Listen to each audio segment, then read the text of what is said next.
Welcome back to Interior Analysis. I am your host for this episode, Jelani T. Kelly. I'm Evan Westman.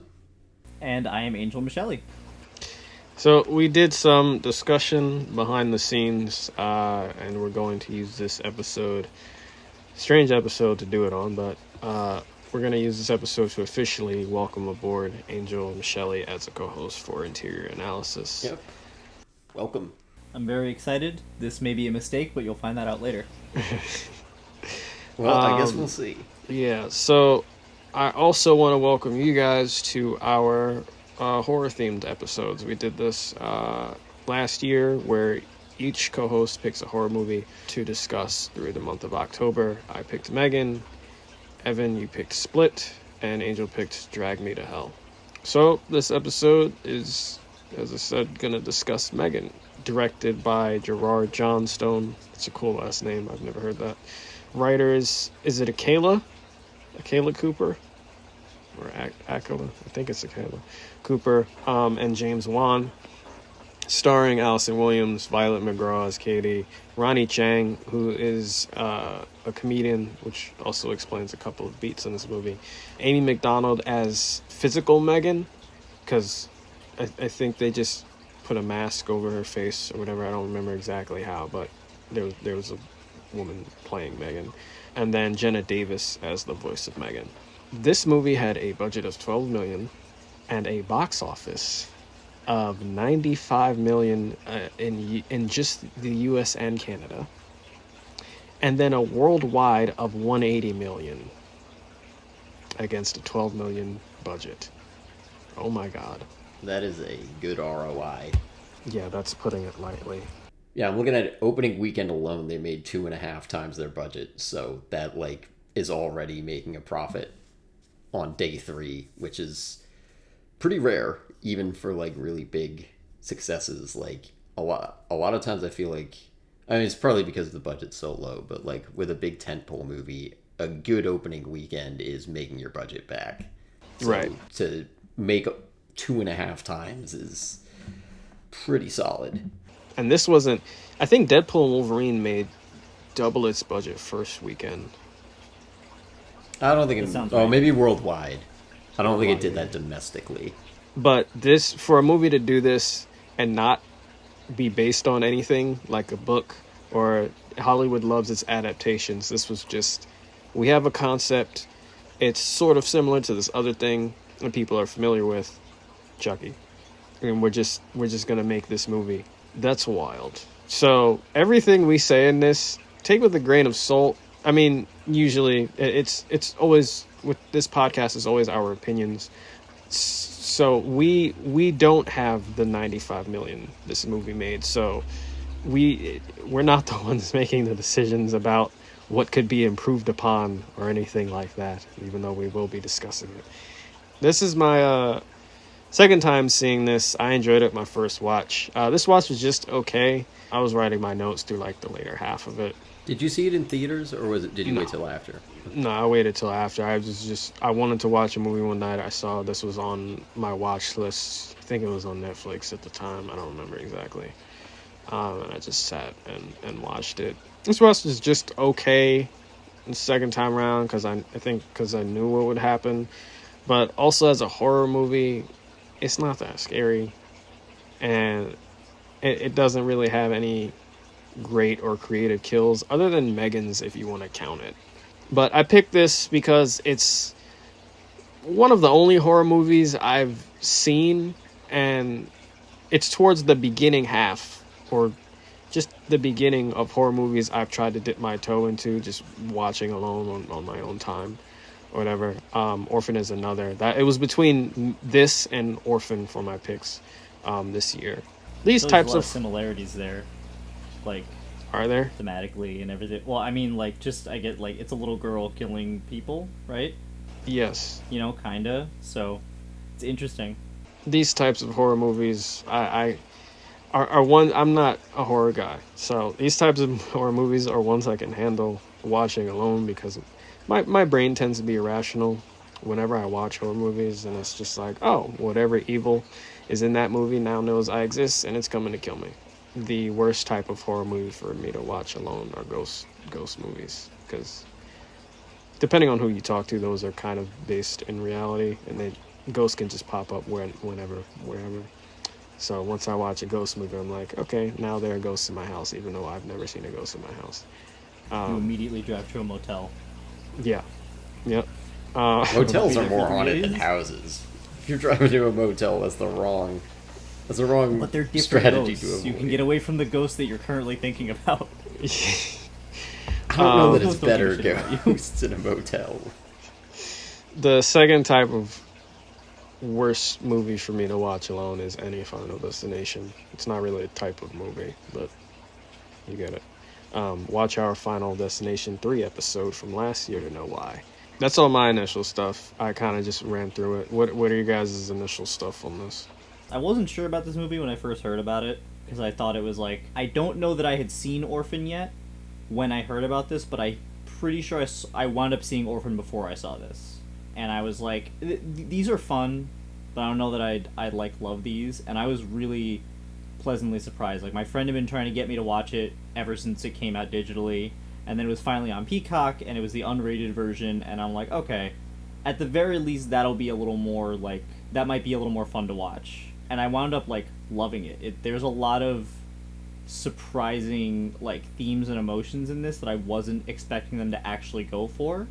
And, like, they show a surprising amount of restraint in the premise, too, which is, again, not something I was expecting. This is something that can get very indulgent.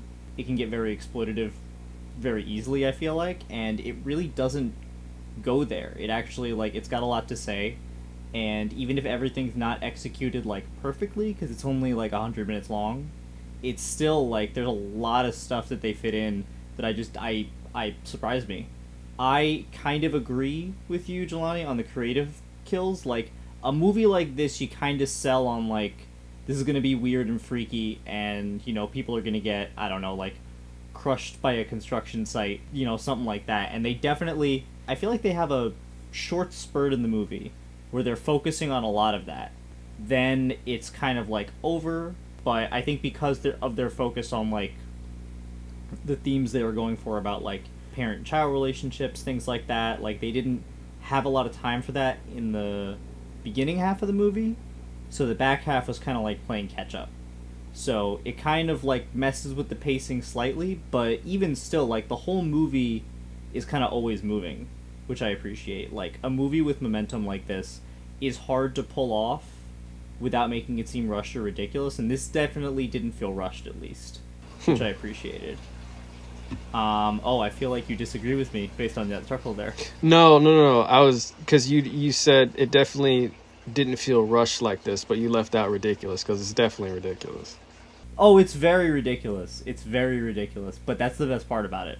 Like, it is so over the top and crazy, and, like, even down to, like, little details. Like, I feel like the way that they have Megan move is really unique. There's a very, like, uncanny valley aspect to it where she feels like a doll, but, you know, she's got like that dead-eye doll stare, and, like, the face does a lot. The face itself does a lot, yeah. And I think you're right about, like, I think there was, like, a kid actor in the suit, like, doing all that, but then they had, No, like, I'm pretty sure she's fully an adult. She's just really Is small. Amy McDonald. Oh, okay. Or Amy Either way, McDonald. it's an impressive performance. No, it's a kid. It really Never is. mind. You're right. Just, like, the level of, like, body movement that you need to have, like the almost, like, contortionist movements that you wind up with. She's a dancer. Mm-hmm. Yeah, exactly. Like, you need a lot of flexibility. You need, like, you know, it's hard to make yourself move in a way that would look like any regular humans in pain. Like, the sort of, like, ragdoll effect. It's nuts how well they do it. And, like, that's what's kind of cool about this movie, too. It blends these different genres of horror because I'm a big horror guy, so I know a lot of these different ones. So there's, like, a lot of body horror elements, a lot of, like, slasher movie elements, also, like, demonic possession type stuff, because you've got, like, influences like Chucky, you've got, like, Annabelle, stuff like that. So there's a lot of, like, those influences on the vibe and the tone of the whole thing, and they blend together really well into something that kind of feels unique in that we haven't really seen a movie about it executed in this way before. At least not that I can think of. I might have to play host and moderator this episode because I see Evan's forehead vein ready to pop out. Well, okay. I didn't think I was giving that off. Oh boy. I'm not gonna like come out super hateful against this or anything. I think this is mid, just to get that out the way. This was a little underwhelming. Mid-gan. And Angel, for better or worse, I think I might be pushing back on some of your. I'm not gonna do it right now because I think we'll get into it in the topics, but I'm gonna disagree with you a bit on some of the like. This is going for like themes and depth. I think it is pretty shallow in some of those aspects, but we can talk about that. Maybe you noticed some stuff that I didn't, because this was my first time watching it, so I might have been more inclined to read this as shallow. For the most part, I don't dislike this, but it wasn't compelling to me, and we'll get into why. I saw one review call this Ex Machina for iPad babies. I think that is very accurate. Oh, I've heard that. And I didn't know the thing about the actor being a dancer, but that's actually true of Alicia Vikander too, who plays the robot in Ex Machina. So that kind of scans like that, because it does take a really unique kind of physicality that you have to embody for something like that. Like, and they're very different from each other between those two movies. Like, Ava in Ex Machina moves like very smoothly, and Megan is a lot more like jerky and like sporadic and feels more machine-like. I think we're gonna look back on this as, for one thing, this feels like a very Blumhouse movie. Like, Is it not them? I think it's them. Oh. It is them. It is them. Okay. It's like a couple of things. I think it's them, something called like Atomic Hearts or something, but it's definitely Blumhouse. It really feels like a Blumhouse movie. Like, their non-Jordan Peele project. I also just saw, I think I knew this and forgot, they also did Whiplash, which feels incredibly out of step with everything else that they've done. But good on them. I mean, one of the best movies of the past decade. So I just saw the honest trailer for it. yeah, that was what reminded me of it too. This just feels like it's very Blumhouse in that it's like mid to low budget original horror movie. There's maybe one or two actors you've heard of, but like they're kind of more B-list, and it looks good. Like they had enough budget, but it also, there's a little bit of camp to it. Like, that's the sense that I get from every Blumhouse trailer that I see, which is fine. Like, this is not entirely related, but I feel like the 2000s had like Miramax, Fox Searchlight, and Paramount Vantage as like, we're gonna give decent sized budgets to like original kind of smaller ideas to make like Juno or Little Miss Sunshine, like all those like indie movies of the 2000s. The 2020s equivalent feels like Blumhouse, Neon, A24, and like Annapurna, where like, we're gonna give people like $20 million to just go make something really weird and hope it takes off. I think Blumhouse tends to be like the lower brow side of that, but I like that they exist, even if I'm not really a fan of any of their movies aside from Jordan Peele. Anyway, I think we're gonna look back on this and say this is like such a 2023 Blumhouse movie. Like, it feels very of the moment. We'll see about Soulmate. Oh yeah, that's happening. Yeah, I was gonna bring up right? Soulmate too. Is happening in 2025. Yeah, something like that. Isn't the sequel to this happening as well? Because well, the sequel, I think so. Yeah, Megan both are happening. 2.0. But the sequel's gonna be like this, and then Soulmate's supposed to be like a 90s erotic thriller type movie. A man acquires an artificially intelligent android to cope with the loss of his recently deceased wife. In an attempt to create a truly sentient partner, he inadvertently turns a harmless love bot into a deadly soulmate. Nadia, the head popper from The Boys, Claudia Dunmit, is set to star in that. Dude, what? I did not Doom know It, that. Doom That It. is. as the robot. I'm watching that immediately. I don't know if she's the robot. She's the only person I know from the cast. just based on her performance in The Boys, I would not think to cast her as a robot. She would not. I don't know who I would put on the list of actors to cast as a robot. She probably wouldn't appear on my list. Yeah, but I think it also depends, because, like, if you look at, like, Megan, for example, and Ex Machina, like, they behave mostly like people in the performances, so she doesn't need to play like a robot. She just needs to, like, play something that's, like, learning how to navigate emotion, I guess. Maybe. I think it still takes a certain kind of actor, and, we'll see. I'm sure they'll, like... I think based on the casting here, I trust their instinct on whoever they get for that. Yeah. I'm a lot more impressed, at least, by that performance than... Like, no shade to the other actors here. None of them are giving award-winning performances. My only other note, just on actors, I can't root for Allison Williams after Get Out. Like, and she feels a little too much like that character here. It's not like they're completely similar, but, like, there's just not enough distance from it. And also, like, we'll get into this a bit too, but they don't make her, like, terribly likable in this. They don't write her to be, like, that sympathetic, which I think there's good and bad to that, but mostly bad. Anyway, like, even when I saw the trailer for this, I was like, if you're the good guy, like, sorry.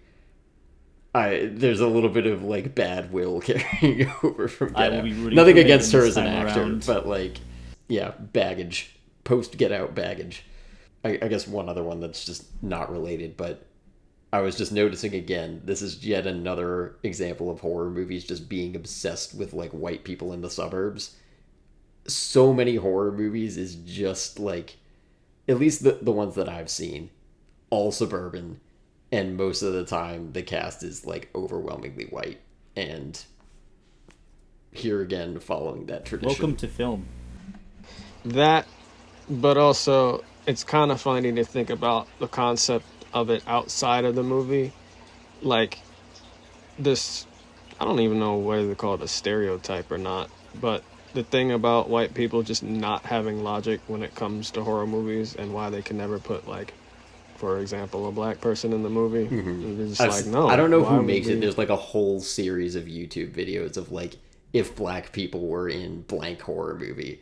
And it's just, like, the movie would end in 2 minutes every time. Because, like, they just make one decision. I know RDC did a maybe it's them. I love those guys. Shout out to them. They did I think I don't know if it was just a video where they had the compilation or they did separate videos at one point, but I remember that because it was like when a stranger calls and the phone is on the table and it's like, do you know that number? No. And then they just go back to whatever they were doing. Or I think they did both Jason and Halloween Michael Myers back to back, and they just walked in the living room and there's like 6 of them in there and they just look at him like, boy, get out of here before we jump your ass. I gotta watch that whole thing. I think I've only seen a couple of them. The problem is too, I don't think I've seen a lot of the movies that they are parodying, so I don't know if I can, like, get it like that. I think you can, most of them. But yeah, shout out to artists. I don't know if I'm quoting them right or whatever, but yeah, white people, suburbs, especially those ghost movies, those haunting movies. It's always, oh my God, yeah. Most as. Give me one where they're not in the suburbs, and it's a ghost attached to a house, and somebody was killed here. And I literally just watched Sinister. It's exactly that. It's Ethan Hawke and an Ethan Hawke family in the suburbs, and he literally goes there to, like, study ghosts, basically. And so it's like, so you've not only not made the correct decision in getting the fuck out of here, you have actively chosen to seek out this malevolent spirit. Just stop. Please just stop. Yeah. Is that all of your initials? Because I have one fun fact before we get into topics. Mm-hmm. Okay. Fun fact, all of our topics for this episode, aside from the mini one, are questions. I noticed that as well. Yeah. Oh, yeah. So we'll start with the mini topic.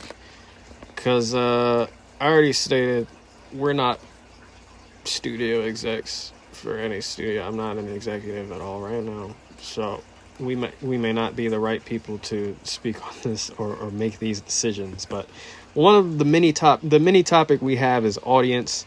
Who the hell this movie was made for?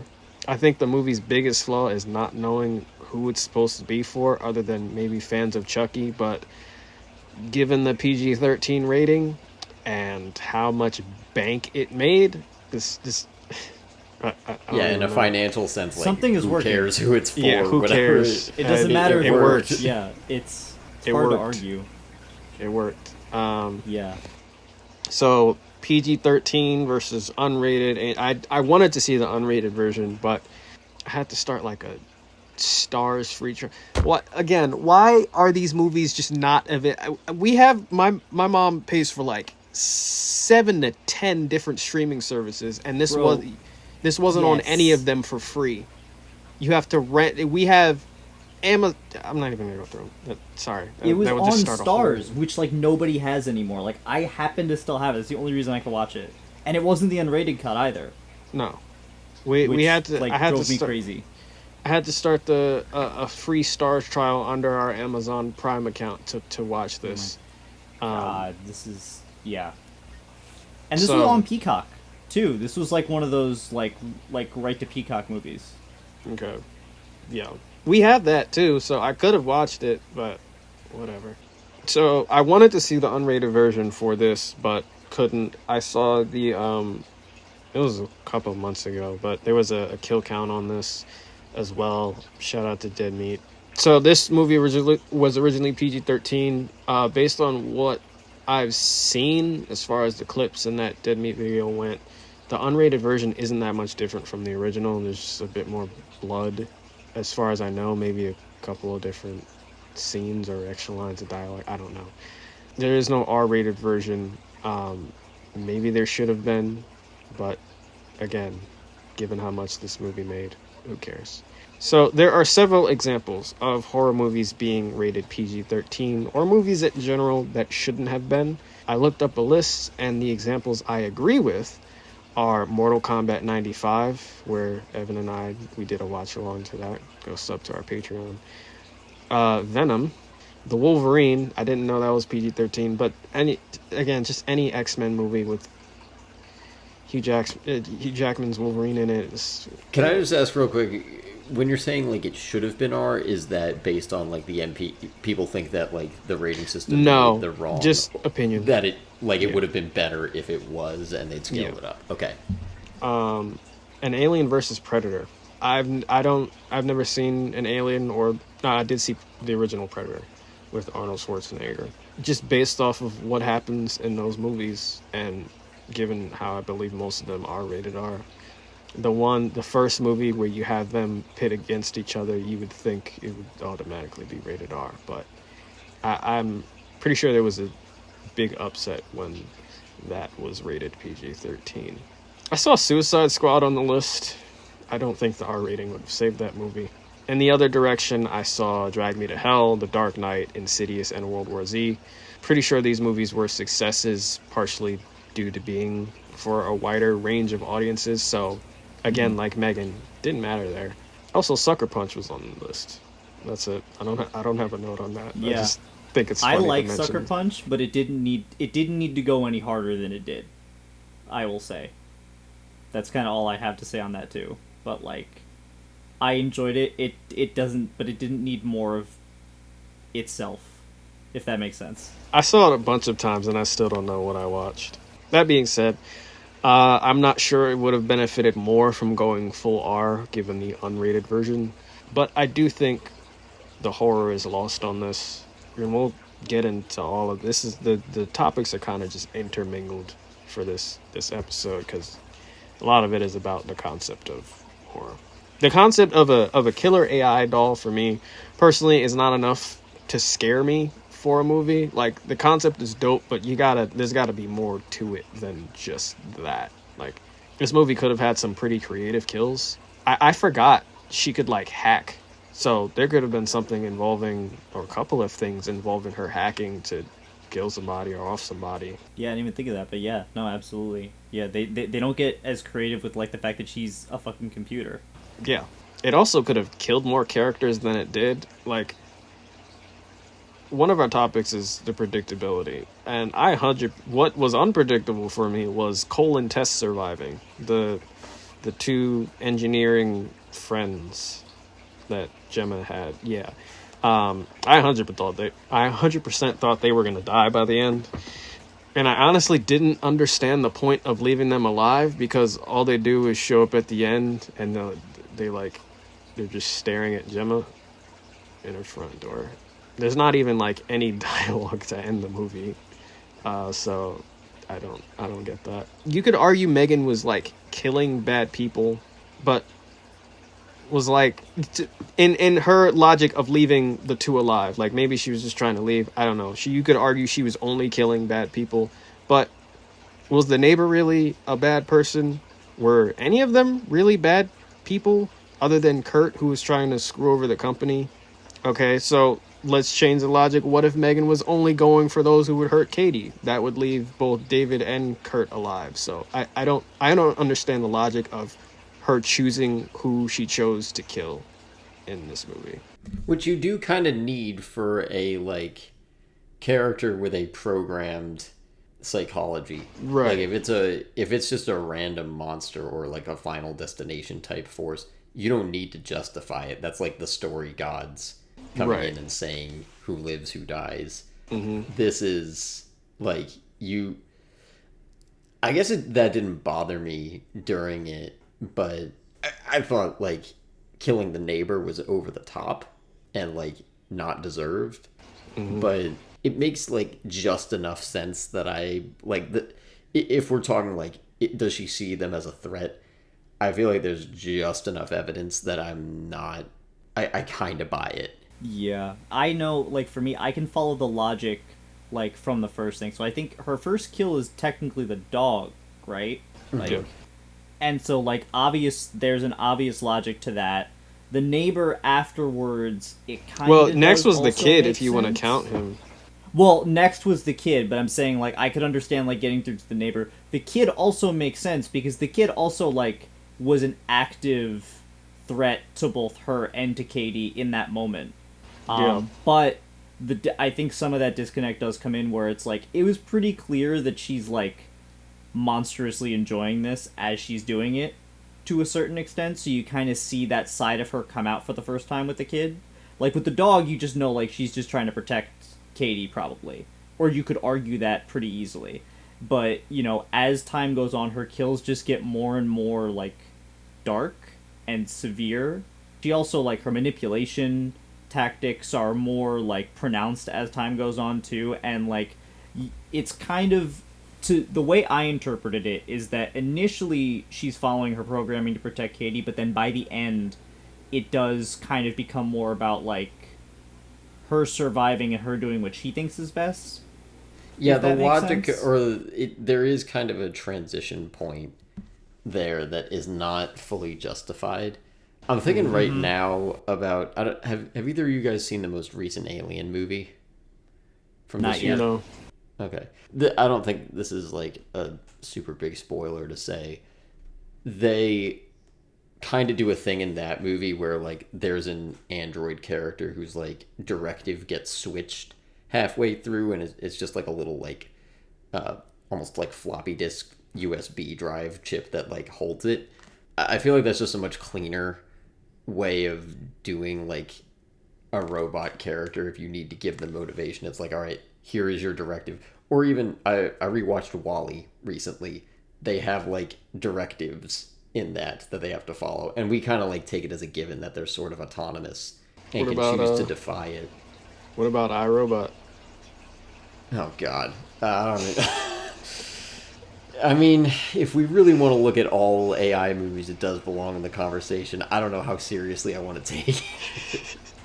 We'll be right back, guys. We're going to go watch all of the robot movies. Yeah. Let's make that a trend.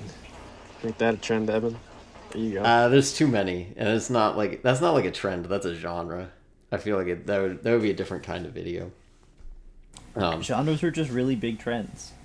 Yeah, no, I've kind of been thinking that and looking at some of them. It's like there's a point where like it crosses over from being a trend into here's this new thing, and that's a genre, I think. Because Zombie you can kind of movies. say that about, like, what is it? Zombie movies. Yeah, yeah, zombie movies are their own Superhero genre. movies. Yeah. I think you were saying earlier, Jelani, that, like, you think they didn't...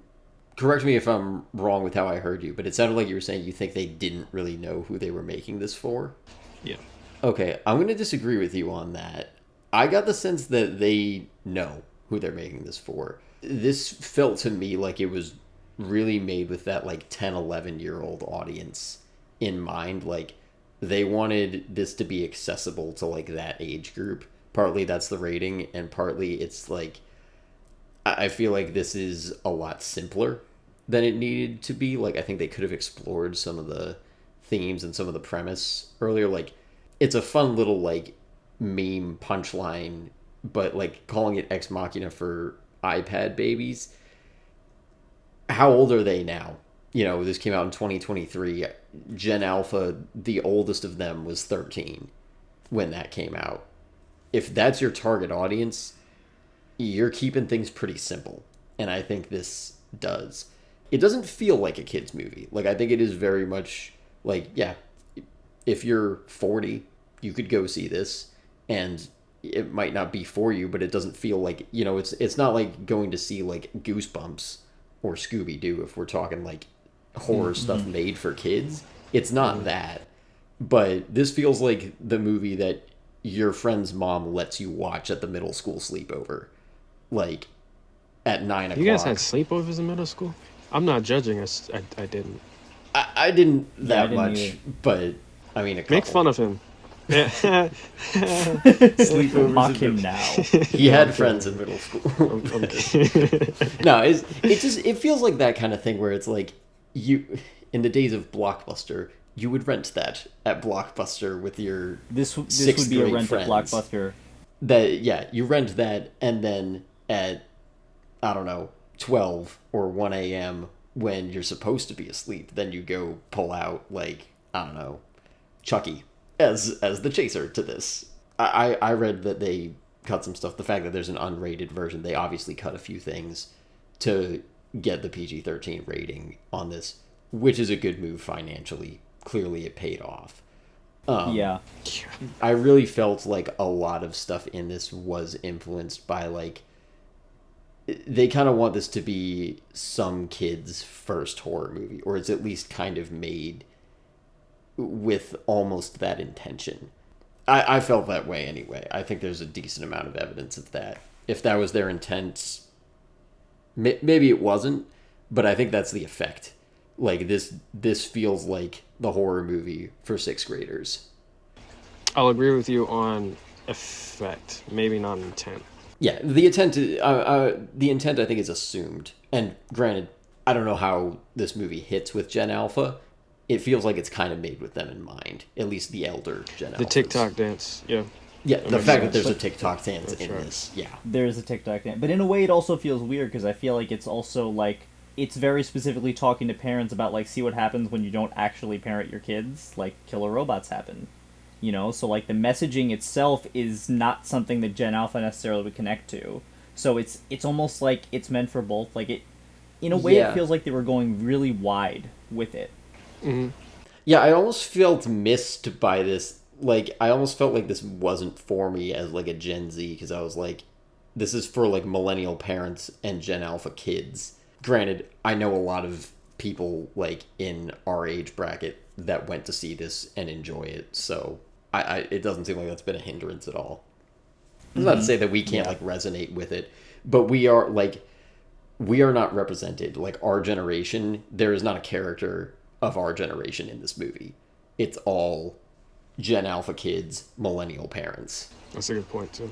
I kind of assume that all the scientists were, like, in their mid-30s at least. Mm-hmm. Or, You know, like, and then you've got, 40s like, at the latest. Yeah, probably around there. And then you've got, like, the little kids that are, like, Hades' age. And then the are, like, boomer you know, or Gen X neighbor, like, Yes. who's also there. who's a hoarder and refuses to fix a fence, I think. Which makes her How- the worst person ever, according to Allison Williams, apparently. Like, How old Allison was the Williams dog, came though? off very Karen in that moment, and, like, she's while she such a wasn't Karen in wrong, that scene. yeah. how old was the dog though? That could represent us, our age. Maybe. Well, we then we true. die. Then we're the How first old are kill. we in dog years, guys? I think like 4, I don't know. 3 or 4, depending. I'm a little bit younger than you guys, so That's true. Don't rub it in. That's true. I'm gonna An old man. 1999 circles around you guys. I Uh-oh. don't remember 9/11, but I Well, was neither there. do I. I was like, No, I don't was like either. What are you 4. talking about? I wasn't even 4 yet. I was like about to turn 5. So, do you have more on audience, Angel? Not really. I think we covered a lot because the thing is like I was saying to Evan, like I think that rather than them knowing like, oh, this is going to be just for kids, I think they tried to go a little bit too wide. Like there's little bits in here for almost everybody. Like I think with the story, they're definitely talking to parents and they're putting in all the TikTok jokes and shit for like younger kids and like maybe like younger Gen Z even who would Yeah. like still find that kind of thing funny. Then there's also like the body horror fans and like the, you know, doll possession movie fans because it's like this is one of those movies where they're combining so many things, but part of the reason I think it's hard to make a movie like this work is because like you're combining like futuristic like cyberpunk type technology with like a doll possession movie, like a demonic possession type thing especially, but the effect of what they're doing is pretty much exactly the same. It's like a thing that looks like a child killing people, and the Yeah, reason it's just why doesn't almost really got like matter. an AI just skin on top of it, kind of. Yeah, exactly. But it is a skin. It's not like it fundamentally changes like the nature of how that works. What I think makes it work about this is like the themes and stuff, which we'll definitely get into later. But I think that as far as that goes, like it still wasn't. They didn't go specific enough with it where I felt like there was as targeted of an audience as there could have been. You know, like they definitely wanted it to be seen by a lot of people, so they added in like the fun comedy stuff. They made it like not too scary so that people would actually go see it even if they don't like horror movies because like it's not scary. You're right, Jelani, it's not scary at all. And I don't think it's meant to be. I think it's meant to have some like frightening imagery, but a lot of it is as callbacks to other similar movies and to see like look, this is a fun hip horror movie, you know? It's the thing you watch and then you go to school and you're like, guys, have you seen M3GAN? It's like not even that scary. Like, that's what I mean by the 11. I watched it alone and I only cried twice.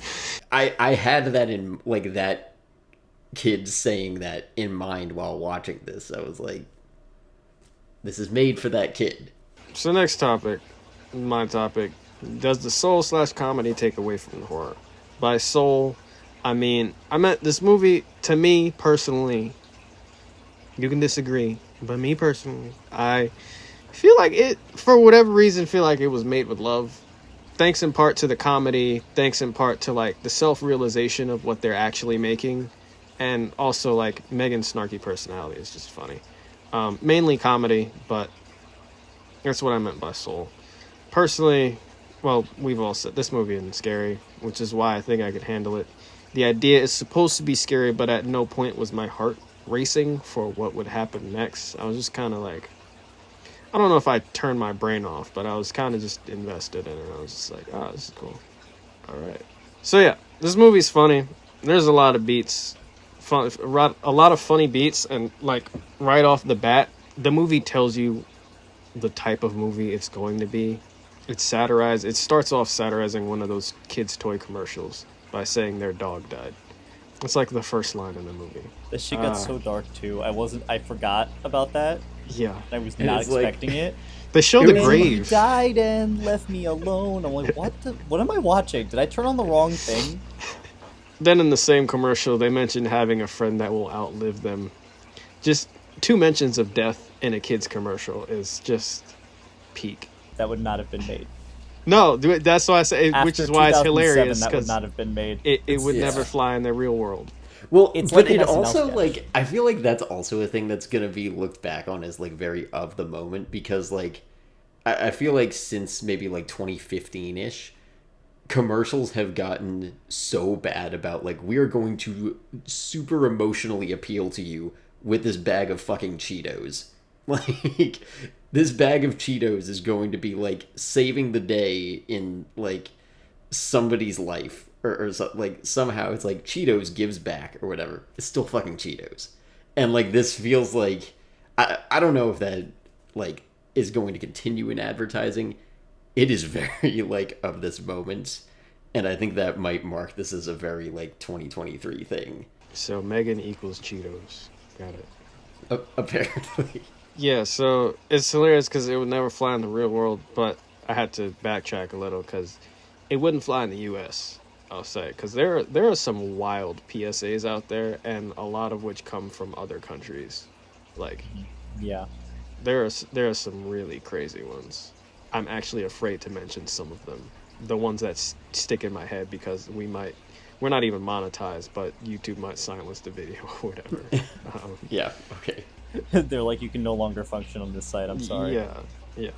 I think what hurts the horror, not necessarily the movie, is there are comedic beats within the kills. It's one thing to have comedic beats outside of the kills as they provide a moment of levity. I think most horror movies I've seen have comedic beats to it. It reminds the audience to take a breath. Like, hey, there's death in this movie, but, like... We're just here to have fun. Yeah, it's a movie. You can laugh. They go as over the top as they can, like, on purpose. Yeah. But when you have the doll, like, running on all fours, or dancing before grabbing a paper blade to kill someone, it's hard not to laugh at the absurdity, even though in those moments she was just about to take somebody's life. Using a paper cutter as a sword. Yeah, I'm not even sure that... I only remember using one from middle school. I don't remember the blade being sharp. Are they sharp like that? They're pretty sharp. They are pretty sharp. Like, that's why they tell you to be careful. But like if you ripped it, like, you could severely hurt somebody with it. Yeah, you could probably chop your fingers off if you, like, cut the paper the wrong way. Oh, for sure, absolutely. It's why they tell you to be so careful. Cool. Like, it's a good way to make it, like, a little over the top. Like, so you can have the cool kills without it actually feeling like something really frightening.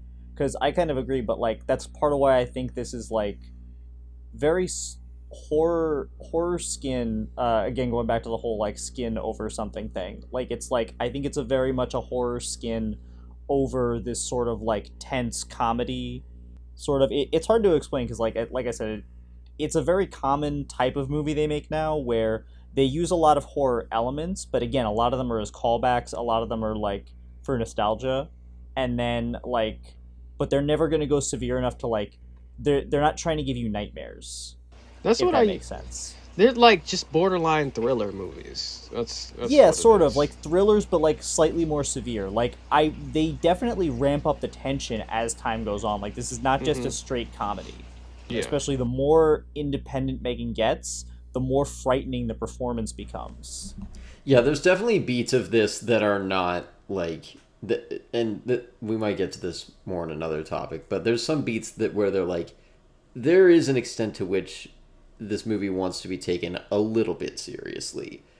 It's largely undercut, and maybe this is kind of what your question's getting at, Jelani, is like, it is kind of undercut by there's a TikTok dance. And I don't think you can, like you're saying, you can have both of those things in the same movie, and it's not a tone clash. But how close together you put them, it can make it a problem, depending. Tone is always, I feel like, kind of this... It's not always difficult, but it's kind of an invisible line. It's hard to know for sure when you've crossed it, especially at a writing stage. Like, how something's written, especially in a genre sense like this, it might play completely differently when you have actors doing whatever you write. In, like, how you show it matters a lot in a movie like this.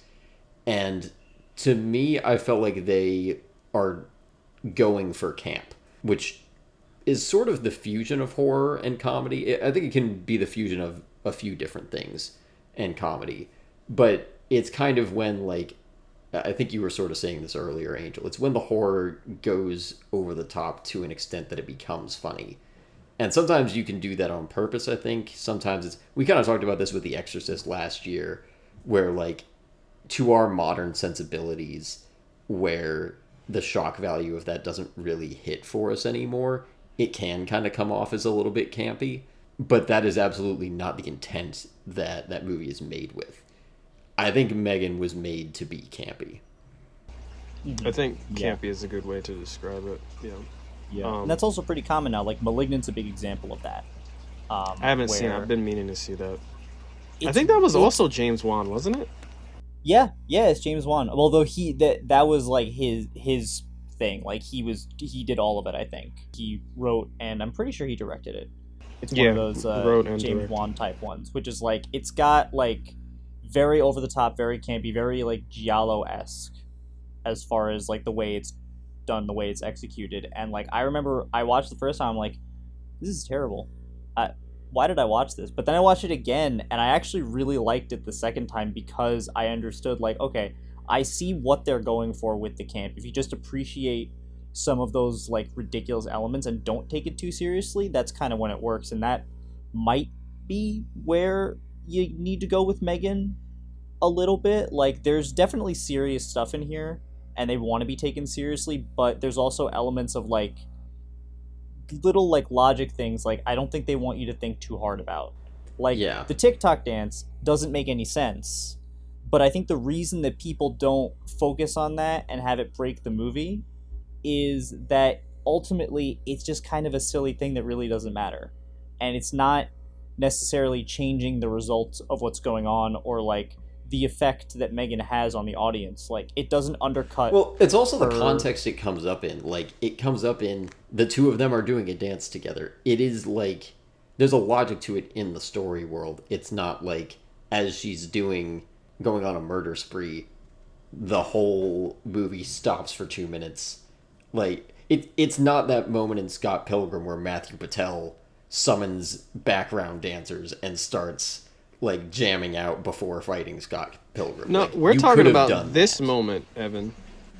Oh, the one behind you. Well, even that I feel like it comes after the like. Well, that's what I was talking about. Dance with the kid. Was the whole? It's almost the Ronnie Chang scene. I think that the inclusion thing factors in there too, because one, we've had her. It's not the first time we've seen the doll physically dance in the movie. It's a completely different context. It doesn't make a lot of sense, but it's also late.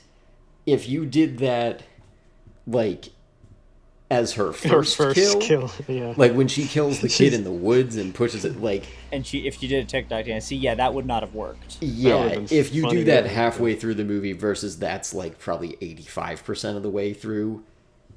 There's, like, less grace there. I feel like that's true of a lot of... Like, if you're just going to introduce something weird super late, you gotta be careful about it, because, like, if you just throw in some new rule for your world late, that can feel really convenient. But it can also, in the right context, kind of be, like, all right, we're in this enough, we kind of know how this world works, we'll give you that. And I feel like there's enough groundwork that her doing that doesn't break anything. Even if there's no, like, in-universe explanation for, like, why does she do a TikTok dance before killing him? We can see that that's kind of, like, within the realm of this story world. Or at least tonally. Well, I think there's a reason. Honestly, because as we were talking about, I was thinking about this, like, I think maybe it's, like, a possibility of like mocking him, because like he doesn't see her as like a sentient thing. He sees her as a toy and a tool that he can use, like a performative thing. So maybe it was that aspect, which, like, thinking about it that way, like, that does kind of work, especially when, like, you see how freaked out he gets. You see it's like having the effect that she wants, you know, of like making him scared. But that's just a thought. I don't know if I'm right, but it's the closest to an explanation I can think of.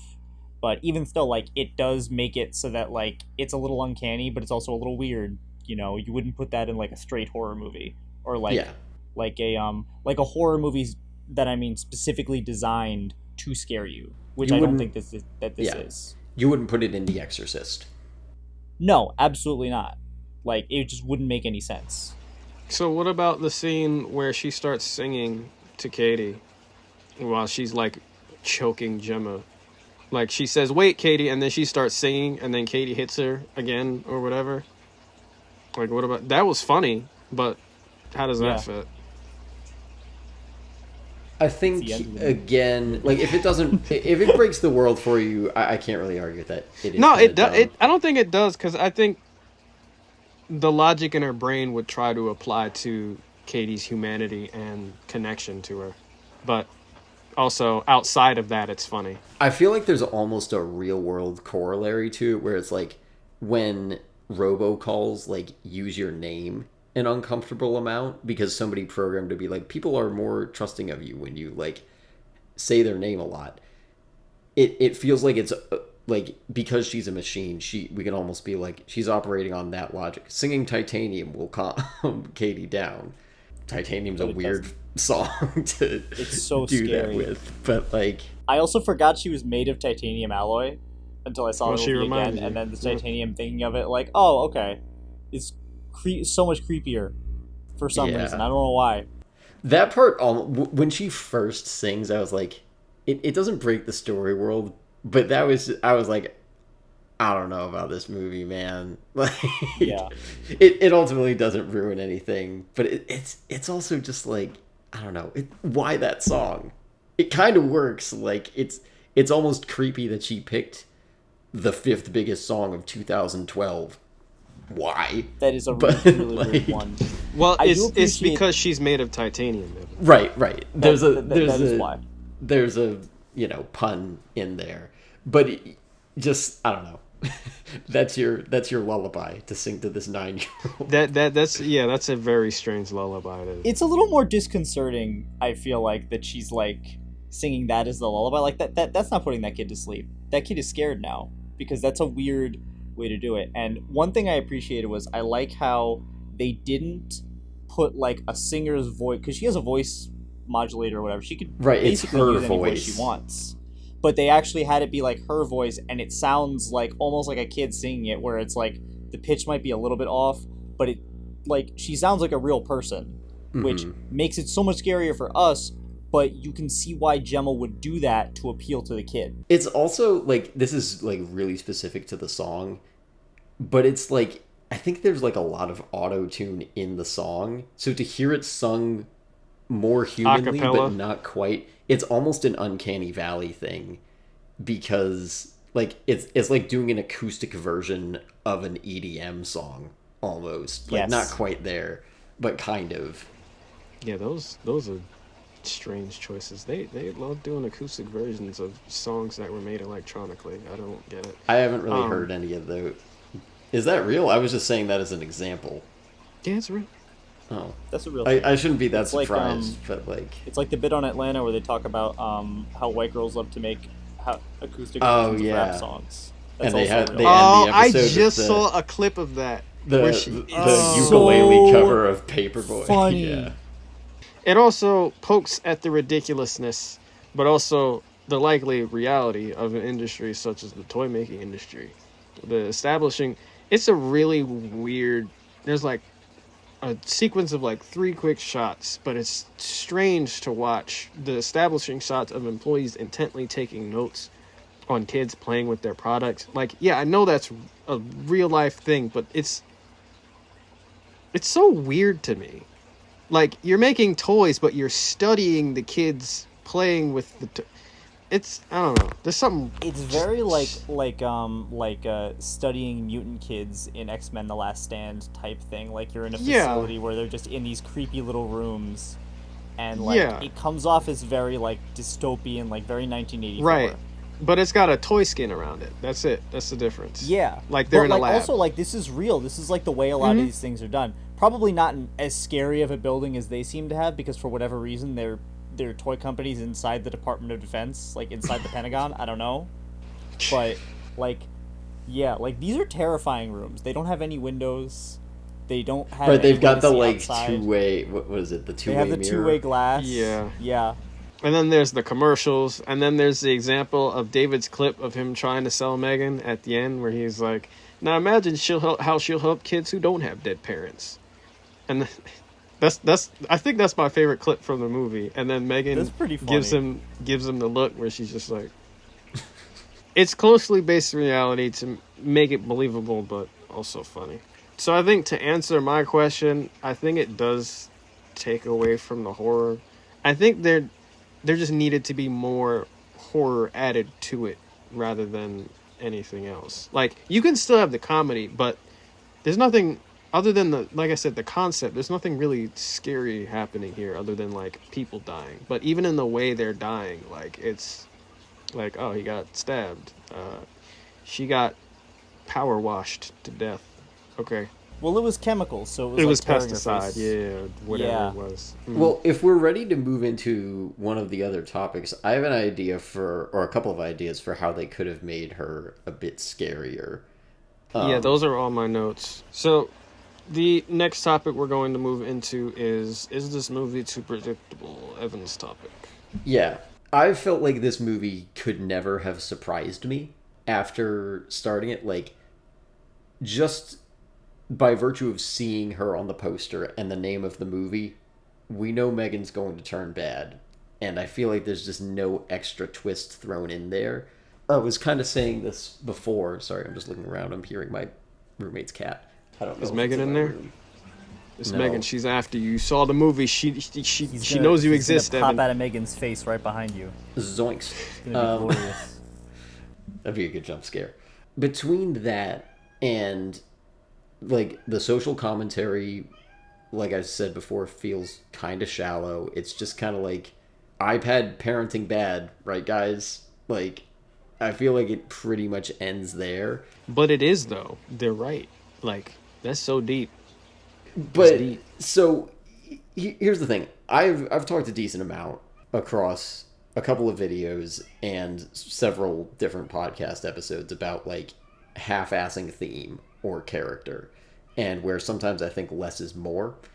And I think this movie, both with like character and theme, gets a little bit into the death zone on that of like they commit a little too hard but not hard enough.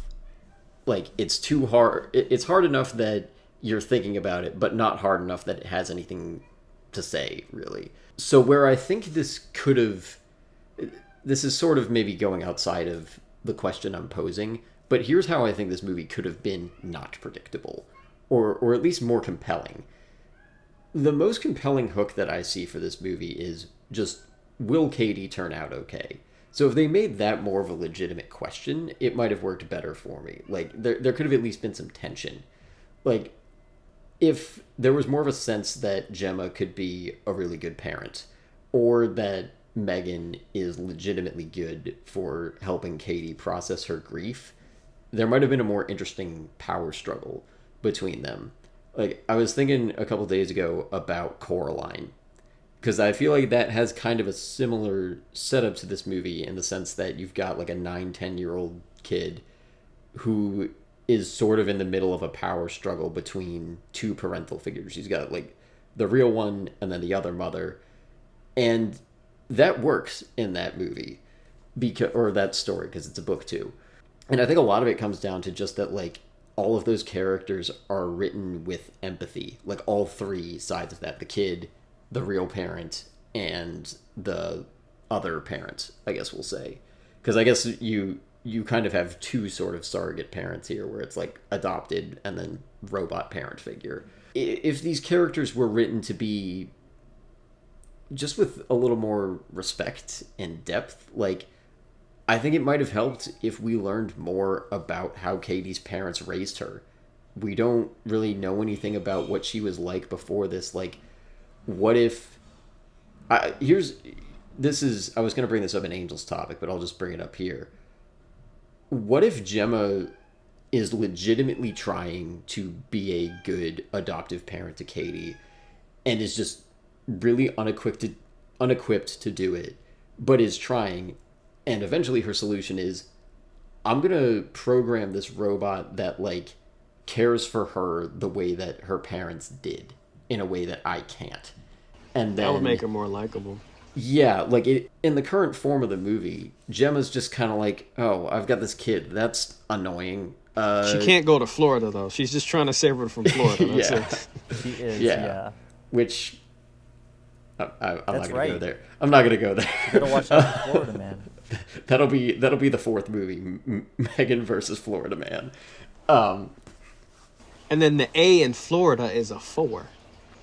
M3GAN versus Flora Man. Yeah, Florida man. Florida Flora Man. Florida Man is back. Florida man. Yeah. But say you have like just because Gemma just seems like she doesn't care for most of this movie, and it makes her hard to root for. Also, Allison Williams still hasn't paid for her sins in Get Out. But like if if Gemma like gave more of an effort, and then if Megan represented something more than just like a babysitter that can spout Wikipedia facts, there could have been a better, like a deeper dynamic there. Like, what if Megan really is a like positive influence to some extent on Katie, and like does embody her parents' care for her in some way? So then killing Megan is almost like given the weight of like truly letting go of her parents. I can't remember, maybe I haven't seen it, I've just heard of it. I think there's like some kind of AI story where like dead people are brought back through AI. It was a Black Mirror episode. Okay, maybe you just but described there's it to other me ones too, because I don't for think sure. I've seen it. They kind of do it a little bit, very, very briefly in Blade Runner 2049. It doesn't become like a huge element, but like it's shown that they can do it in that movie. Cyberpunk as well. They did that. Yeah, there's a couple episodes of Torchwood that do that. Of what? Of Torchwood, where like they kind of like they have one device that can like bring people back for I think 60 seconds, something like that. Come to think of it, Westworld might do that. I'm trying to remember. It's been so long since I've seen it. I think they might. Yeah, But Altered Carbon does that actually. okay, so it's been think. done. Like maybe Yeah, it's so been done plenty of times. My pitch isn't to like reincarnate her parents as robots, but if you put some of their like soul or even like their values into Megan in some way that was meaningful, like I think there's a way that it could have been stronger. I think it could run the risk of like tonally clashing with the like we're here to be campy and have TikTok dances kind of tone that this movie's going for. It would have made me lean forward. Like maybe it's not that I can't predict it, but if this becomes like we're kind of battling for the soul of this kid rather than just we need to punch this monster in her Bane mask computer thing in her face, like it just is more compelling. But I think they thought that was a little too deep for 11-year-old's first horror movie. So Yeah, that's kind of my pitch on it. I don't know if you guys had more on that. Yes. Well, first, to answer your question, is this movie too predictable? Yeah. From our first watch, I don't remember trying to predict anything. I wasn't trying to predict it either, but it never surprised me, and I never like. Well, that's the whole thing, I knew right? it wouldn't. Like I Predictable felt like can I'd mean, seen like, the did you movie when feel I any saw the surprise? poster. Yeah, Yeah. no. I don't remember feeling surprised. Other than, like I said, those two people living. It was just like, really? She didn't kill Which them? shocker? I thought the like who cares? explosion, I thought the explosion would do it, but even that was just like small. I honestly was gonna ask you guys. I didn't remember if they survived or not, and I watched this last night. It doesn't. It really doesn't matter. I didn't even doesn't remember matter. the shot of them you mentioned, like showing up at the end. I was just like, okay, movie's over. I didn't. Like I remember didn't turn that. it off. I think the last but thing I don't remember of them was that explosion moment, and then to me, I thought they just disappeared after that. All we get before the Katie, the Katie that we get post accident is that she was an iPad kid who apparently was on it so much that her parents needed to limit the time she spent staring at the screen.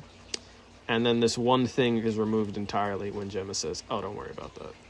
So, but at the same time, that set up for Katie's attachment to Megan with unlimited access to her. But I wonder how the story would have changed if Gemma kept the rule of there being like screen time when it comes to Megan. Yeah, but you can see why she wouldn't have, though. That's the whole thing. Like, not only is this, like, to her, she's killing two birds with one stone. She's taking care of the kid that she doesn't know how to take care of, and she's, right, it's doing a the character thing that's going to make thing. money. Yeah. It's a character thing. So it does work, but yeah, I mean, like, I think that one of the bigger problems with that is, like, that there was no point in which she's like, maybe I should limit your screen time well before it was too late. Yeah. Like, she knew something was weird immediately. As soon as Megan's like, am I going to die? Like, you should have set her on fire. That's the immediate response that she deserves. But also, Does titanium like, melt? yeah, like, once she starts Googling what death means on Wikipedia, you gotta stop her. It just is not gonna work, but yeah. That was the moment she did change. 3,034 degrees Fahrenheit. That's when titanium melts. How hot would a normal fire get? Not that hot. Not that hot. So they would Definitely need not that hot. they would need super fire to just set her on to kill her. They would need Johnny Storm. Extra fire. It's And- like Jason says at recess. I throw extra fire at your fire, and it's hotter. They would need blue fire to melt Megan. Yeah. Yeah. Maybe Yeah. even hotter than that. I don't know what the next color up after that is. Blue fire only goes from 2,600 to 3,000, and it melts at 3,034. So yeah, they would need hotter fire than blue fire. So hot. good luck setting it on fire. I mean, you're not wrong. I didn't even think of it. I didn't even think of that. Just like, Science. get rid of her though. Like, this is also like, and this is something I like want to get. Actually, I could talk about this part here, I think. So, I have a question that I'm wondering if I missed something. Right? It's slightly off topic, but it's kind of in the same vein where it's like, they kind of treat the moment where Katie meets Bruce and is like, oh, if I had Bruce, I'd never need another toy again, as the moment, as like a eureka moment. That's the inciting incident. Or no, the Yeah. like Act 1, is it the Act 1 break? I think it might be like the break into 1 or break into 2. Yeah. Yeah, Yeah. well, it's You weird could because it's maybe kind of reuse treated as a that. little bit of both, but it doesn't make sense because she was already building Megan. So if this wasn't what Megan was for before, then what was Megan for before that? That was the part that that like doesn't make a whole lot of sense to me. If making Megan a toy for kids wasn't the plan earlier, then what the hell was Megan for? Yeah, it's like there could be a cleaner, like, Katie needs another figure in your life, or I just don't want to deal with this kid, here's our solution. But you're right, like, the idea predates the inciting incident. Yeah, it just doesn't make a whole lot of sense. That's definitely what made her go full force, but prior to, yeah, you're right. Why would they need that? Yeah, and in a weird way, that kind of adds to, going back to the predictability thing, that can kind of add to the predictability thing, besides the fact that, like, it doesn't make sense. It's almost like they're backtracking into something a little safer, where it's like, oh, this would be a clean inciting incident. Like, it seems like they came up with that idea earlier, but then, like, when they were kind of making the beginning of the movie and, like, writing, they kind of lost how to get there, because they're like, well, we already set up Megan because we had to, right? So then, like, now, like, how do we get to the point where she is Katie's toy, you know? And so it kind of doesn't make any sense. And, like, there's other stuff in there that works really well. Like, I like the moment with Bruce because it shows how I think that Gemma actually does care. I think that it's difficult for her to connect with, like, actual people. We don't get enough of any of that with her or any other character, which is another problem. But, like, we get little hints about it through, like, how she is so much more comfortable interacting with Katie through, you know, like, toy design and work and, like, taking over the robot and, like, you know, having him give her 5 and stuff like that. Like, that aspect of it is interesting, but they never dive deeper into that, you know? And, like, I'll go more into this when we hit my topic, because I have a lot to say about, like, the relationship with the parents and things like that, and how the parents, like, kind of don't feel like characters. and there's a reason that it doesn't work here. Can't car accidents happen anywhere other than like hillsides? Like, why is that? That happened in Doctor Strange. That happened at the beginning of Dark Phoenix. That happened in Black Adam. I think it happens in 7 Pounds also, if I'm remembering that correctly. I think so. It's been a long time since I saw that movie, but like, why is it in always the middle of nowhere? on a hillside and a truck comes out of nowhere? Like, why is the truck always barreling through a hillside? Yeah, at top speed. And not just that, too, but, like, clearly on the wrong side of the road. Right. So, it was a very shocking moment. yeah, I would I assume think car it's a little accidents happen more in convenient. cities It was than very... anything. I mean, not for Katie's parents. They happen more in but- cities, but well, okay. I actually have one movie to counterpoint that: A Good Person, with Florence Pugh. Slight spoilers, but again, like, it's the horror movie thing. People in horror Whiplash movies had don't one, go to but nobody cities died. because cities are monsters. Don't go to cities. Ghosts don't live in apartments, apparently, in any of these movies. So the accident has to take Oh, place. that's a good point too. It's like it never happens. Where's the ghost movie where it's haunting like a dorm room? It's Damn, not I should've there. made that back in college. That would have been great. I bet somebody's All made he wants it. to do is eat Cheetos and play video games all day. With Yeah, someone sleeping in his bed that's I- alive. Guarantee it's been made, but it had to be like a student film, because how else Yeah, or why else? Yeah. But I this feel is like I also might have read somebody's script in like a class I was in that might have been close to that. Like there was some sort of like ghost character in somebody's dorm room, but it's been so long. I swear I feel like I've read something like that. But it definitely wasn't a real thing that was made. It was just like some other kid in the class I was in. Well, I guess that does kind of tie back to the predictability topic, though. The fact that we're jumping off this stuff and coming up with these premises that, like, we feel like we've read before. I don't know. Maybe Yeah, there's nothing and there, it's but just I a feel very like it's not even just a horror movie thing. It's in like we were talking about a few different robot movies before. The oldest cliche of robot movies in the book is, oh no, the robot turned evil. Like, that is the first thing you expect. When I saw Ex Machina, that was what I expected. I was like, oh, the robot's bad. Yeah, the trailers pretty much said they were going to be. And like, why does Oscar Isaac keep it locked in a glass box with a whole bunch of like safety features? Because it's gonna kill you probably. Or at least you Space want. Odyssey. Yeah, like back to that. Like I think another Letterboxd review I saw was just, "I'm sorry, Gemma. I'm afraid I can't do that." And it's like, "Yep, that's the movie." It's Didn't she say that? Space Odyssey. I'm pretty sure she's. Oh, maybe she does. I feel like she says something close to it. But it is kind of. Something It's like along it's those Chucky lines. meets 2001 or iRobot or Age of Ultron. Take your pick. They all have the robot turn bad. Like, that's another reason why I say this is for 11-year-olds. It's for kids who don't know that trope yet because they haven't been exposed to any of that. They haven't even gotten to, like, reading that kind of stuff in English class. That's kind of, if you've never seen a robot movie before, I don't think it would be unpredictable either. It's a creepy looking doll on the poster. You know it's gonna turn bad. If you've seen the trailer, like, that's the thing. Like, if there was some kind of, like, added layer on that, it doesn't have to shock us. It doesn't have to be, oh, Megan Good, actually.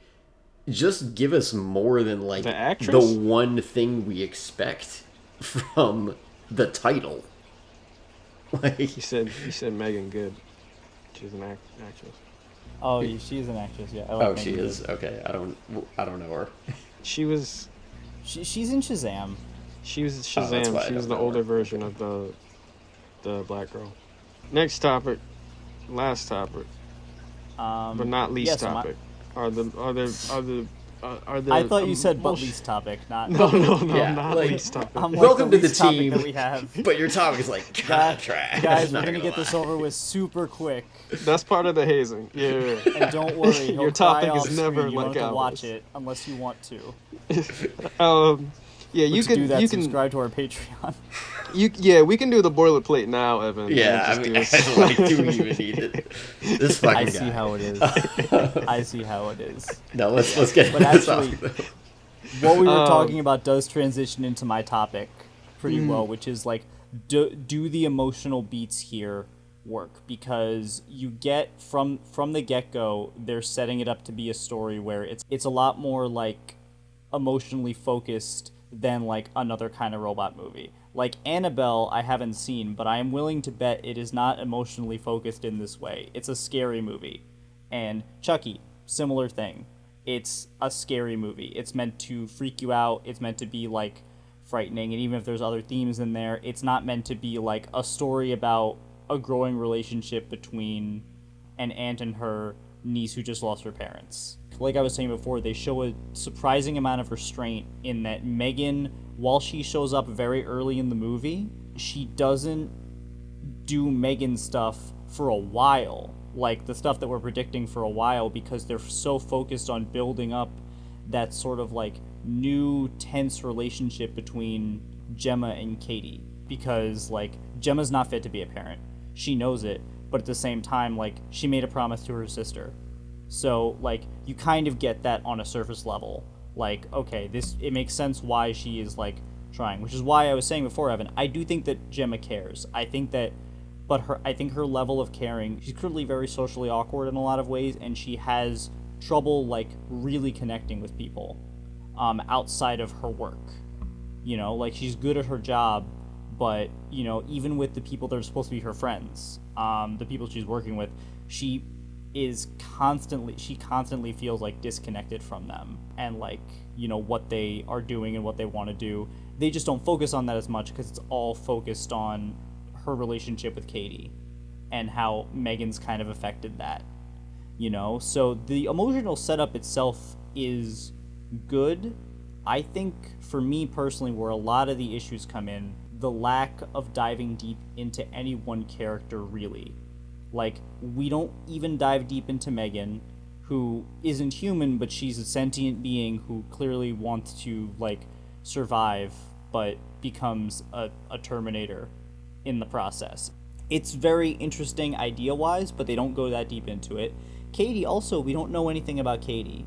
Everything that we know about how she was before with her parents, we hear about. Like, literally in the car, she's like, I thought we were going to limit the screen time because she doesn't like hearing the doll is saying on the screen or whatever. Yeah, I think the one detail we get aside from that is like she's homeschooled, which again, which we if don't you're even gonna learn drop until that later. detail, we need to like homeschooled can mean anything. There's kind of a stigma around it that some of us can assume. It doesn't seem like they're leaning into that, but They're not. If this kid has been exclusively raised by her parents and like doesn't have any other figures in their life, which I think is kind of what they want us to assume. Okay, tell us more about that. We learn nothing. Yeah, exactly, because we don't know anything about the parents, because they're there in the beginning and then they die, and that's how the movie starts. And it's like, it's a very normal, common thing, but you can add in a scene where we learn a little bit more about like their dynamic. Like, all that we can really tell is that they are clearly having problems with each other. The mom doesn't like how much she's using the technology. She clearly has issues with her sister, and that's kind of all that we get. We get a lot of problems, but we don't get a lot of like actual personality traits when it comes to any of them. You know, like we actually, one line that stood out to me this time, we hear the dad talk about like, oh, well, if she wasn't on the iPad, she'd be climbing all over the seats. But did you guys get that impression from her at all throughout the rest of the movie? That she's that level of like rambunctious kid that she's gonna go running around like throwing things and jumping on stuff because she's like has too much energy. I didn't get that impression. The only time she does anything dangerous like that is when she's angry that she can't have M3GAN back, you know, which is a whole different emotional side to it than, you know, the whole kid who can't sit still. Like, we're told so many things about the parents and their relationship with Katie and their relationship with Gemma, but we don't actually see any of that, and we don't actually dive deep into it at all, which is where I think some of the disconnect is. Like, I think they're asking us to assume, like, just based on, like, here's a kid, you know what a kid's like, you know? You know what it's like when your sister dies in a car crash and you have to inherit her child? They're just asking us to fill in, like, this feels weird to say, but, like, kids aren't a monolith. Like, you gotta tell us what kind of kid this is. No, that's not weird at all. That makes it... Kids are people. They have personalities. Right. And I think they're done a disservice in a... Like, I cut the movie some slack, because whenever you write a kid character, you have to have them played by a kid actor, if it's live action. And I think this kid actor does fine. She's not Daphne Keane, but, like... Yeah, but she's been in other stuff, fine. Too. She's good. Yeah, like, this is not, like... as bad as you get from, like, some kid performances by a long shot, but she's also not written with enough. And, like, I think you just need, like, even having a kid actor is not a good enough excuse to not build this kid out with intention. And again, like, this, I kind of mentioned this last episode, or no, the Godzilla -1 episode with, like, but his wife died approach to a character. That's what they do here. And, like, that's okay when you're making John Wick and you don't, like, that's not really that big of a part of the story.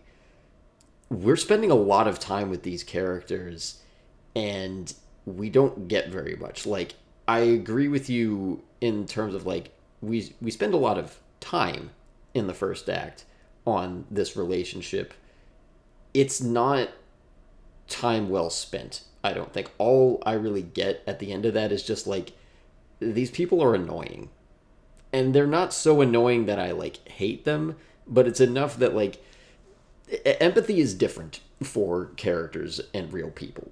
If you want me to empathize with this person, like, yes, they've been through a tragedy, and, like, I think they could even be still kind of annoying, but at least show me that Gemma is trying, and show me that, like, Katie is not just this, like, bratty little kid. It doesn't get to the point where I, like, am completely checked out of either of them, but that, like, being essentially apathetic is not good when you want to be invested. If these are cannon fodder characters, fine, but they're not. They're people they want us to invest in, and the work is not done here. Yeah, no, I agree. And I think what the weirder part is, I actually think that the level to which, like, Gemma is at least trying with Katie, I think that's where they're the strongest. It's not done strongly, like, it's not done in a strong way, but it's stronger than, like, the other side of it too, which is, like, as I'm watching it, it almost doesn't feel like she lost her sister either. And there's not, like, a point where it feels like she's repressed it this whole time. You know, there's not a point where it feels like, you know, like she is throwing herself into all this work because she had trouble connecting with her family or anything like that. Like, it almost doesn't feel like she lost her sister at all. Like, it feels like she found it feels like an inconvenience. Yeah, and not even always an inconvenience. Like, I think she does care and, like, wants to help. But I also think that, you know, to an extent, like, we don't get the impression that she had any relationship with her sister at all. And part of it is, like, her sister was written without a personality.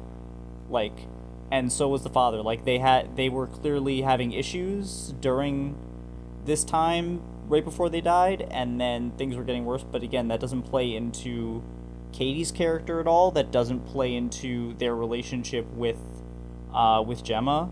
And so, like, yeah, you can't treat them like they're John Wick's dog. Exactly. I was on board.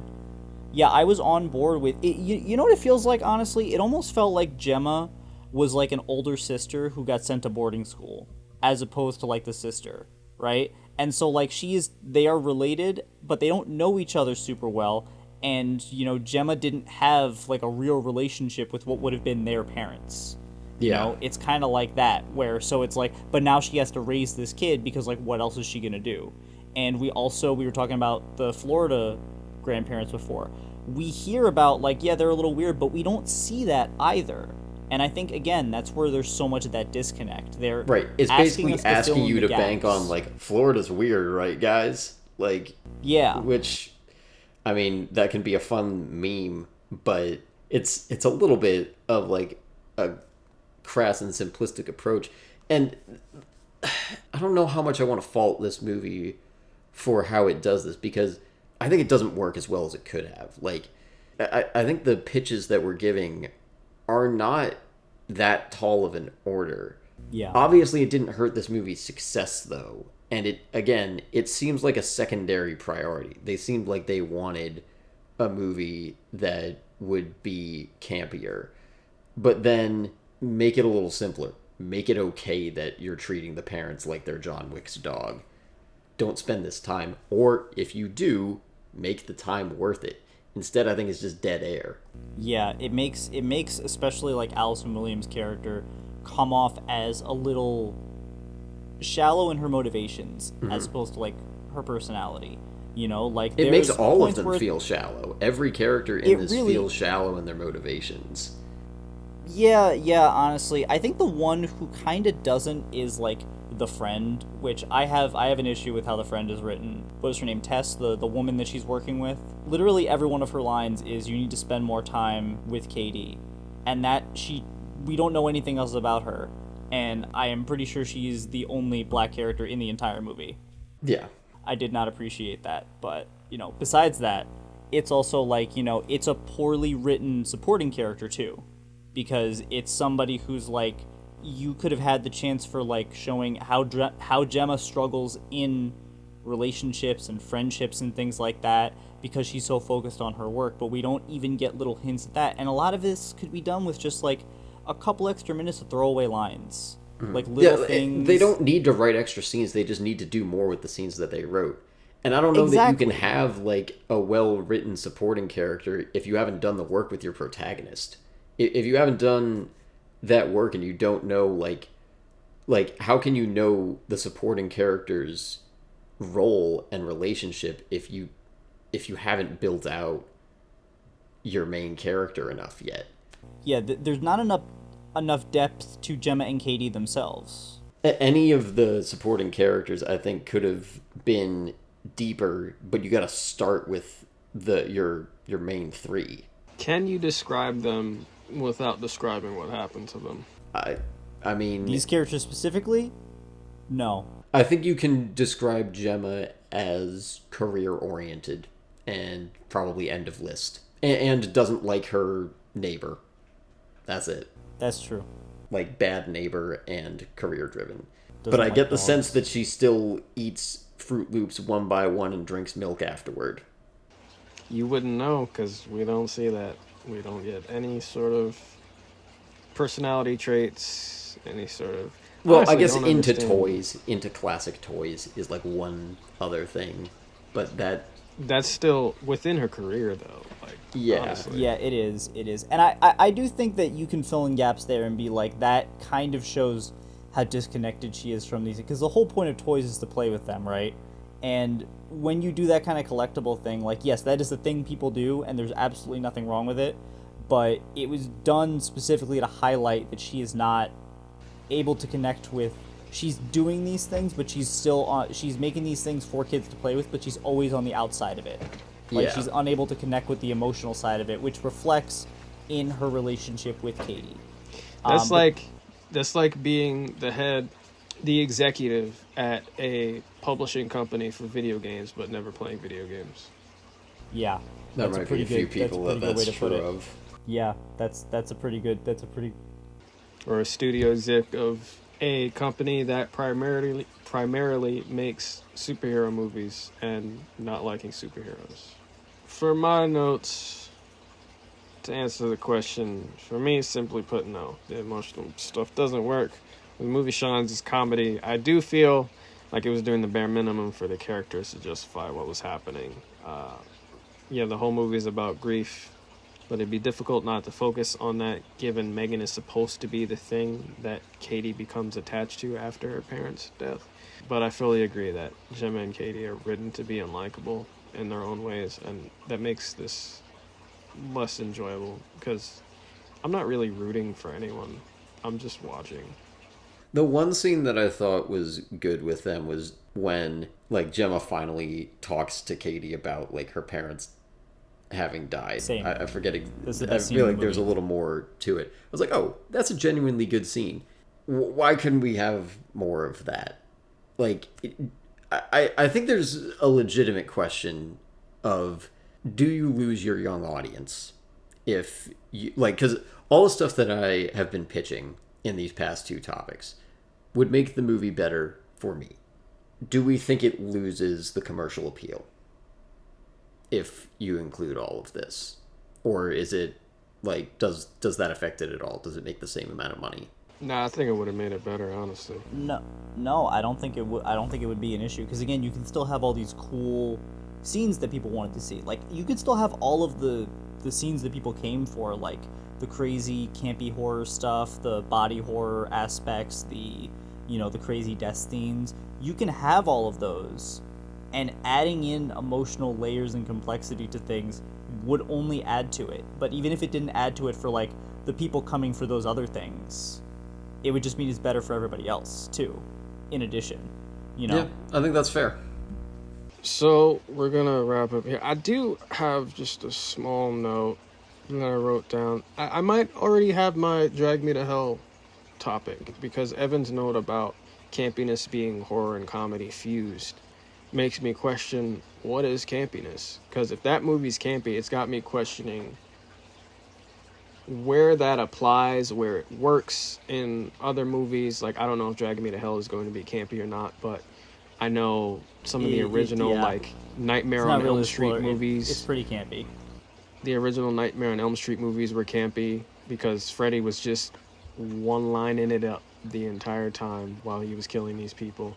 But movies like, if that's horror and comedy, movies like the Raimi trilogy, that's not horror necessarily. That has comedy with it, but that's also seen as campy. So it's got me turning gears for that episode. I've also obviously never seen Drag Me to Hell, so I wonder where that discussion will lead. But that's for the next. That's for the future. Yep. That's it for this episode. If there are no more notes y'all have. Yeah, I'm good. Yeah, no, I think I'm good. I did want to talk about that one scene, the one emotional scene between her and Katie, but we just good scene, but we needed more of that in the rest of the movie. That's pretty much what it comes down to. Yeah. Yeah, concur. So, Evan, you wanna? Yeah, if we're gonna do the outro, you heard us mention it, but yeah, Drag Me to Hell is going to be an upcoming episode. Before that, we're going to do Split, which is my pick. We have our YouTube channel with all the video essays. If you're here, I never actually say this, but, like, share, subscribe, I guess, and, rate us on... It's implied, Evan. It's okay. I know. No, because you actually get more engagement if you mention it. Apparently, and I never mention it, so that's maybe true. Maybe that's what I've been doing. Smash that like button, guys. Okay, we're not doing that. I'm not. No, that's not going to become a staple here. We've got that. We've got our Patreon with our tangents, watch-alongs. If you want some camp, Mission Impossible 2 watch-along is up there. I started rewatching that last night. And Mortal Kombat is up there. Mortal Kombat, the 95 Mortal Kombat, and we have been talking about Shark Tale is on Netflix. There might be a watch along of that coming soon because I'm actually hyped for that. That's been like a dream watch along movie for a while. So yeah, no, for sure, that's gonna be fun. Yeah, I haven't seen it in so long. I'm excited. Lucky day, well behind the pack. The amount of times my brother and I have said that to each other in the past, 15 years is a lot. So, Shark Slayer. The Shark Slayer. Martin Scorsese and Robert De Niro collaborated for, whatever, I don't even know how many times at that point. This, the fact that this is one of the movies that they've been involved in together is such a, I don't even know what to call it, anomaly. Just, we live in that timeline. It's perfection is what it is. It is exactly what they needed as friends. It's peak. It's really just peak. It's peak. Yeah. My introduction to Scorsese. I think probably all of ours, because I wasn't watching Yeah. grown-up Italian gangster movies. Yeah, and he hadn't made Hugo yet. So, there was... He made that too? Yeah, that's Yeah, it. he made I haven't Hugo. seen that I still have to fully. see that. But I think I I've did seen like see it. half of it. In theaters. Oh, really? That's a topic for another day. Yeah. To finish closing out, we also have our Discord. You can join that for free. The Patreon's $1. But you can let us know what topics we should cover for upcoming episodes or what movies we should cover for upcoming episodes. I'm on Letterboxd at ev_Wes. Where are you guys at? I'm on Instagram at Jelani T. Kelly. I got new headshots taken, so look out for those. YouTube, Jelani T. Kelly. That's it. On Instagram, I'm at AngelsArc15. That's ANGLSARCH15. Good, I remember how to spell it. Okay, cool. And then I'm on Letterboxd at Serenity Cinema, all one word. Yeah, those should all be linked in the follow show me notes too. And So. I also, yeah, and they will. And I also live in the Discord now, so I'll be there. Yes, the Discord is a place. Thanks Okay. for watching, and make sure you smash that like button. Smash that like Smash button that like like you're button. M3GAN smashing someone's face. Use her paper sword. Yeah. That'll get us extra attention. It totally. We know how It'll to get plug stuck things. in there, and it'll just keep mashing it. It'll give us all of the subscribes. Bye, guys. Bye.